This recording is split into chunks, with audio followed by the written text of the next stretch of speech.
Bueno, aquí estamos ya, tercera sesión. La última fue especialmente productiva porque pudimos ver algún patrón compositivo base y pudimos ver algunas técnicas de montaje que empezaban a despuntar y nos quedamos en este momento extremadamente interesante, que es esta composición en espejo ya anticipada, ya hilvanada en un plano anterior, como vimos, donde Vera Farmiga y el asesino de Amityville coinciden tanto en posición como en eje de miradas. Interesantísima, por cierto, el diseño de iluminación marcando una diagonal descendente inferior. Introducción de música en la banda sonora. Hasta hace nada no hemos oído casi nada de música. Ahora vemos que empieza a aparecer aquí una especie como de canto gregoriano. Y un gesto que nos va a llevar directamente mediante, ojo, esto es súper interesante, mediante un zoom de acercamiento. Esto es un zoom, no es un traveling, que es lo que hemos estado viendo hasta ahora. Por primera vez se utiliza un zoom dentro de la película para reencuadrar directamente sobre el rostro de él, del asesino, que por cierto está levemente desenfocado, está como fuera de foco. Este primer zoom nos invita, luego esto veremos que es fundamental, a pensar que hay una dimensión significante en el otro lado del espejo. Pero para llegar a esa dimensión significante, nuevo salto, ahora veremos que hay un momento del prólogo en el que el montaje empezará a saltar entre el universo diegético 1, la realidad, y el universo diegético 2, el otro lado, apoyado, eso sí, sobre el primer rostro, sobre el primer plano, sobre el rostro de Vera Farmiga, esto es importante, a la necesidad de cruzar un umbral, un último umbral, en este caso en la planta superior, luego veremos que hay un umbral en la planta inferior extraordinariamente interesante. De nuevo, líneas compositivas torcidas marcando diagonal descendente, que era exactamente la luz que nos marcaba en el espejo. Y un último plano donde vemos a esta última víctima. Un plano que además es interesante porque tiene lugar desde una posición, es un subjetivo, este realmente sí que podría ser un subjetivo de Vera Farmiga o del asesino a través de los ojos de Vera Farmiga, como decíamos, donde hay una gran mancha roja de color anticipando la sangre que ha de llegar, pero también esa especie de, bueno, esa notable diferencia, de hecho, que va a tener un peso también importante en la continuidad de nuestro análisis. Este es el personaje adolescente femenino último, de momento sin rostro, como siempre, en ser asesinado. Disparo, de nuevo salto de continuidad mediante montaje y de nuevo rostro. Un rostro que, por cierto, se nos aparece digamos, tan descentrado en plano, tan cotidiano, tan extraordinariamente falto de interés como el del resto de la familia asesinada. Esto creo que es un detalle muy interesante. Y justo en el momento en el que se cierran los asesinatos, la presencia de Farmiga como alter ego, como portadora del asesino de Amityville, se explicita, es decir, ella vuelve a tomar contacto de su cuerpo y es una doble conexión que tiene que ver, que tiene lugar en los dos mundos prácticamente a la vez. El marido de ella por fin despierta y toma un rol importante dentro de la acción. Hay un cambio en la gestión de la información. Ahora vamos a empezar a preocuparnos por lo que puede experimentar este otro personaje y la cámara lo remarca o nos lleva a esta sensación dejándola a ella a la izquierda, lo cual es raro, como hemos visto, fuera de foco, su rostro está desenfocado, mientras que el de él es donde está el centro de atención de la imagen. Además, el de él está perfectamente remarcado gracias a esa tonalidad amarilla. Preguntas de cortesía, pero una pregunta clave. ¿Qué ves? Fijaos que acordaos que el tema de la mirada era fundamental durante los primeros planos del prólogo. ¿Qué ves? Y en el cambio hay una primera imposibilidad de responder a esa pregunta y esto es súper interesante. Un plano donde realmente lo que estamos viendo es una especie de metaforización de la situación psicológica del personaje. Esto es algo que se desarrollará posteriormente a lo largo de la cinta, como veremos. El drama de Vera Farmiga, el drama del personaje que encarna Vera Farmiga, fijaos que aquí hay una especie como de salto en posición súper chulo, como para hilar ahí las cuestiones de montaje. El principal problema, antes de llegar aquí, el principal problema o el drama o el motor que sustentará al personaje de Vera Farmiga durante toda la película es su incapacidad para dejar de vivir así, es decir, para dejar de vivir atrapada en ese don, por llamarlo de alguna manera, que le lleva a someterse a profundos desgarros personales en el mundo espiritual, a ocupar ese lugar del sufrimiento, del crimen y de la barbarie, pero también, como veremos, en el mundo real a ser objeto de burla, de falta de confianza, de, pues eso, de chacota por parte de los discursos dominantes de la ciencia, ¿no? Por así decirlo. Es un personaje que desearía no estar donde está, es decir, atrapada, como muestra la propia imagen en ese don, atrapada por algo que, enseguida vamos a ver lo que es, atrapada por su capacidad para ver, para su visión. De hecho, una vez que pasamos de este plano a este otro, sabemos que estamos de nuevo, ahora sí, en un plano subjetivo. Y ojo, este plano subjetivo ya no es el del asesino, ya no es el de la mirada que se repite dentro del personaje de Vera Farmiga, sino el verdadero rostro, la verdadera mirada, el verdadero acto de mirar de la protagonista aterrada y que acaba de recuperar su propia conciencia. Vamos a tomarnos un segundo en pensar este plano, porque es súper interesante. Primero, fijaos de dónde viene ese fantasma, esa aparición. No viene del cuarto de los niños, viene del ático, viene del lugar en el cual arrancaba la película. Esto luego va a ser fundamental al final del análisis. Además, fijaos en esa fotografía que hay en la parte derecha superior del encuadre, perfectísimamente iluminada, en la que vemos, ahora sí, al asesino de Amityville. Aparentemente por posición de mirada está centrándose en la derecha del encuadre, pero parece hablar con alguien. ¿Con quién? Bueno, esto es una pregunta que desde luego ahora no podemos responder. En cualquier caso, ese fantasma, volvemos al problema de la mirada, punto número 1, no tiene ojos, es decir, tiene esa especie como de rasgo brillante, cegador, marca de la casa de Wan, pero esa no mirada, a su vez, sirve como una potentísima atracción para, de nuevo, fijaos, un movimiento en zoom, esto de nuevo vuelve a ser un zoom de acercamiento de la cámara, ahí está, que a su vez va a quedar hilado con otro zoom, perdón, con una panorámica, esto sí que es una panorámica, en la cual se puede acceder al primer rostro, al primer plano de Vera Farmiga. Y fijaos cómo el montaje genera una especie de rarísimo plano contra plano entre esos ojos que no pueden ver y esos otros ojos que sin duda ya han visto demasiado. Plano descendente que queda hilvanado con un plano ligeramente picado de la mirada de ella y ahora sí, de nuevo, descenso. Muy importante, en el momento en el que Vera Farmiga vuelve a ser Vera Farmiga, es decir, en el momento en el que deja de ser esa especie como de trasunto del asesino de Amityville, la cámara recupera parcialmente la línea del horizonte para volver a escorarse otra vez y volvemos a ese plano que antes marcábamos como plano principal de la composición en todo el prólogo de Expediente Warren. De nuevo, ella a la derecha, umbral, corte, cambio de iluminación. Y esto es súper interesante. De nuevo, un nuevo orden relacionado con el orden de la mirada. ¿Qué es lo que ocurre? Que ella tiene que ver algo. Es algo que además está por encima de lo que podría sugerir este corto, pero muy, muy interesante. Vamos a verlo ahora mismo.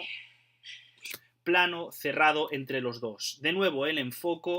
Estamos en una cercanía de los rostros mucho mayor, estamos remarcando el dramatismo de la escena, es hora de regresar, sin embargo,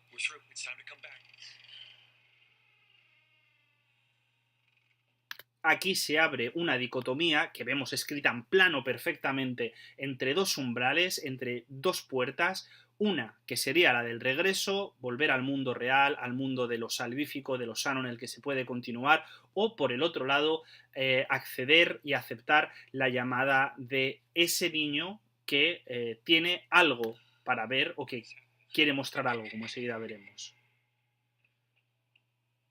Evidentemente,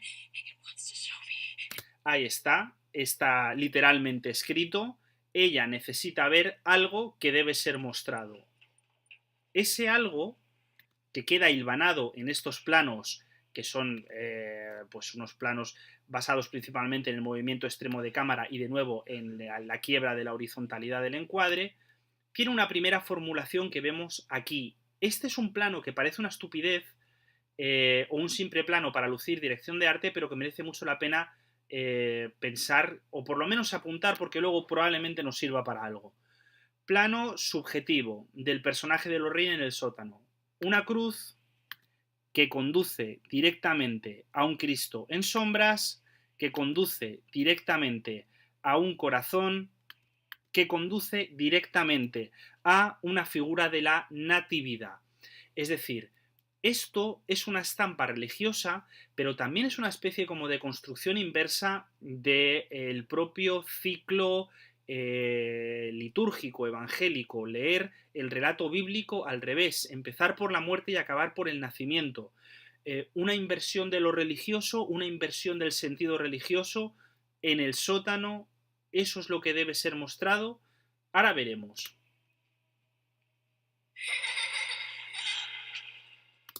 Ahí hay un truco bastante barato, todo hay que decirlo, de montaje entre la risa, el cambio de personaje en plano, etcétera, etcétera, pero esto sí que va a ser mucho más interesante. Una vez que empezamos a perdernos en estos planos que no tienen ningún tipo de conexión de raccord entre ellos y que están completamente dislocados, ahí está. Nos encontramos con una construcción absolutamente exquisita. Vamos a ver. Probablemente desde que hemos entrado en el sótano hemos analizado, o sea, hemos acelerado el ritmo del análisis, principalmente porque lo que Wan pretende ahí es que perdamos, es que no podamos pensar las dimensiones temporales y espaciales de la escena. No sabemos cómo se ha movido el personaje de Vera Farmiga dentro del sótano. Sabemos que ha atravesado una serie de estanterías, hemos visto una serie de cambios de luz, pero no hay un hilo conector. Ahora bien, fijaos la precisión de este movimiento que desvela. Tenemos un movimiento de ella hacia la izquierda que en un giro absoluto desprende, o mejor dicho, desvela, pone en plano, ahí está, esos cuatro elementos, esos cuatro niños, esos cuatro personajes asesinados. Claro, pero aquí tenemos un problema, otro problema, quiero decir. En principio, solamente había 3 niños asesinados en Amityville. Hemos visto los 2 niños que dormían en la habitación y la adolescente o la preadolescente de la habitación del fondo. ¿Puede que esa figura alta sea la madre? Si no es así, ¿qué pasa con el padre? ¿Qué está fallando aquí? ¿Qué pinta? ¿Qué ha pasado? ¿Qué dislocación hay aquí? Bueno, ya empezamos a ver, esto de momento lo dejamos apuntado, que el número 4 era muy relevante dentro de la construcción simbólica de la película. Vimos que se abría con 4 logos, a los que a su vez seguía una construcción, un plano exterior, el único plano exterior que todavía hemos visto en toda la cinta, con 4 casas. Lo dejamos ahí apuntado porque esto luego puede o no llevarnos a algún lado interesante para pensar. 4 cuerpos infantiles que están directamente vinculados en el montaje con la mirada de ella y que apuntan en una dirección muy concreta. Y ahora vamos a volver a ver este plano. El movimiento de la mirada es exactamente igual, es una rima sobre el movimiento de la mirada de la madre antes de morir, pero de hecho utiliza prácticamente casi el mismo sonido. Lo cual nos lleva a pensar que hay una conexión, vamos a verlo y lo pensamos, entre el acto de mirar y el acto de asesinar, porque en montaje, repito, esto está contado exactamente igual. 4 miradas que conducen directamente a eso a ese objeto que está ahí. Un objeto que, repito, tiene la fuerza suficiente como para conseguir que la cámara de James Wan abandone sus encuadres aberrados, sus encuadres basados en la diagonal, en la quiebra de la línea del horizonte, y de pronto, ¡pap!, genera una composición absolutamente horizontal. Pero, cuidado con esto, evidentemente resulta bastante claro que estamos en una composición de plano que ya conocemos. De nuevo, la mujer a la derecha, mirando algo que en este caso parece el marco de una puerta en la izquierda.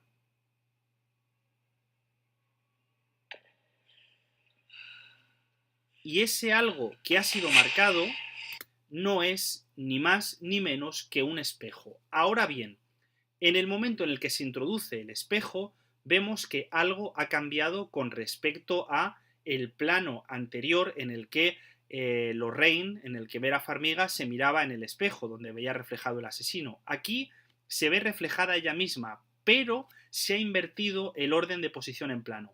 Antes ella estaba a la derecha y ahora está a la izquierda.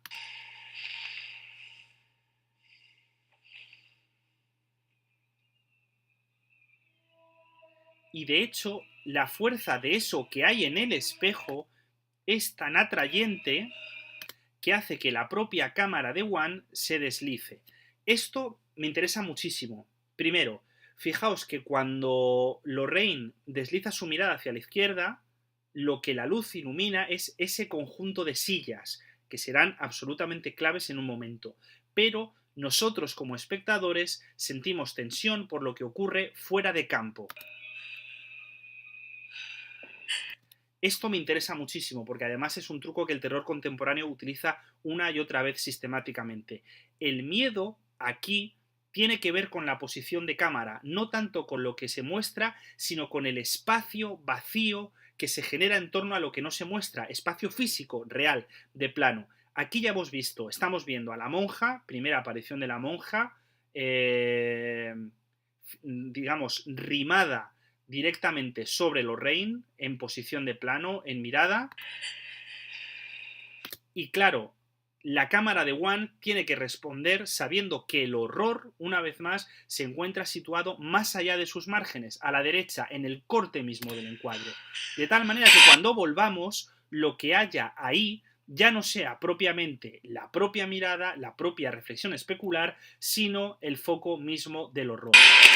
Pero en el cambio de plano, y esto es muy interesante, se genera de nuevo un plano contra plano imposible entre esa amenaza que ha salido del espejo y este segundo plano, que parece en principio un plano subjetivo de la monja, pero que en el momento en el que avanza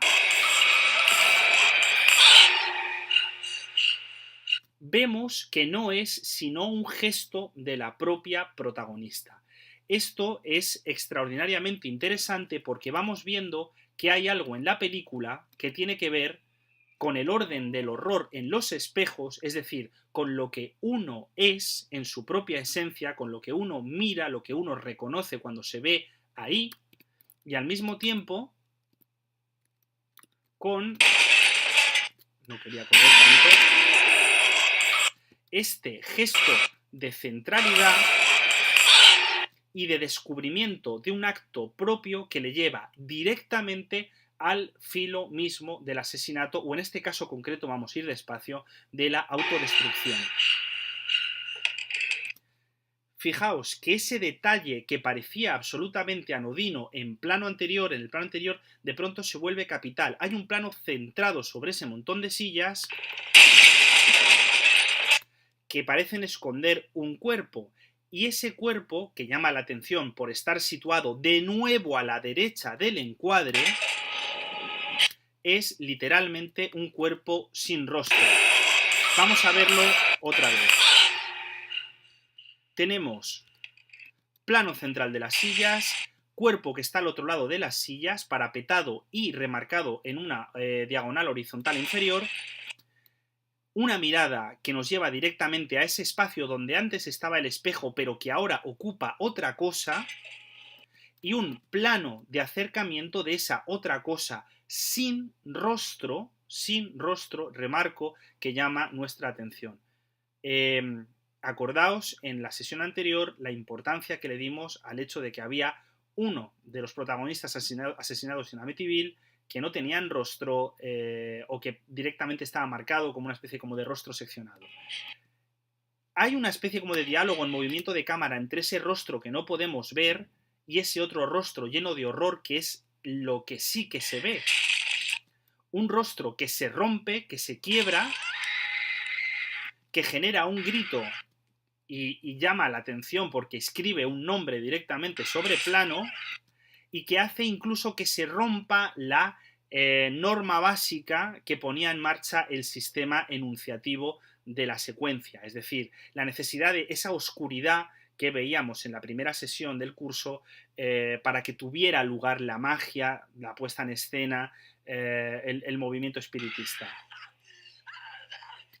Y cuando se incorpora, cuando volvemos ya al espacio de lo seguro, cuando hemos salido aparentemente del territorio de la pesadilla, pasa algo realmente asombroso. Y es que nos encontramos con esta composición absolutamente central entre el matrimonio protagonista, remarcado por una diagonal de nuevo inferior descendente, que parte de la cámara, cámara privilegiada, como hemos visto, porque tiene que ver con la propia estructura de James Wan, acaba en ese micro que está situado justo al lado de él y que sirve justo con el micro que está al lado de ella para generar una composición triangular que parte por la mitad esta diagonal. Esto es un poco complejo de ver, pero en nada que lo veáis vais a ver que es una composición estructural fantástica porque lo que hace es dividir en plano en un triángulo perfecto donde están ellos dos, los protagonistas, perfectamente encuadrados.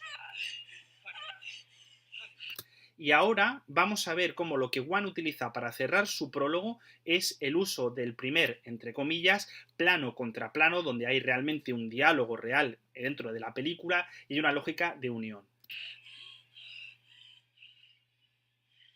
La cámara va hacia ella, vuelve a reencuadrarles a los dos en esa suerte de triángulo protector, o por lo menos que les conecta como personajes principales.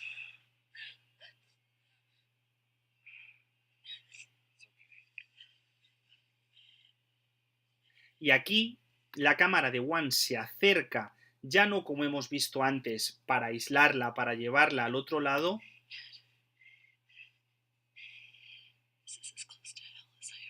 sino para incorporar, como decíamos antes, para dejar escrito ese trauma, ese dolor que habíamos visto visualmente focalizado en las barras que atrapaban en la pesadilla a la protagonista. Nunca más quiero estar tan cerca del infierno. Plano de acercamiento a él en silencio y fijaos, aquí, en este plano, que es el plano que cierra el prólogo, es el plano que hilvana directamente esta sucesión de planos contra planos que hemos visto, es el más cercano que nos ha dado la película hacia ellos dos y será precisamente en este momento de intimidad, de dolor, de confianza, donde, clac, haya un cambio, se dé por cerrado el prólogo y empiece propiamente dicha la trama principal de la película. Para atar todo esto que hemos estado analizando en la sesión de hoy y en las últimas sesiones, nos tomaremos un poco más de tiempo en la próxima sesión, donde lo que haremos será el estudio estructural detenido del funcionamiento del prólogo, de sus tramas, de sus tiros de cámaras, y lo que haremos será como resumir y colapsar todo esto que hemos ido poniendo en nuestros últimos encuentros encima de la mesa.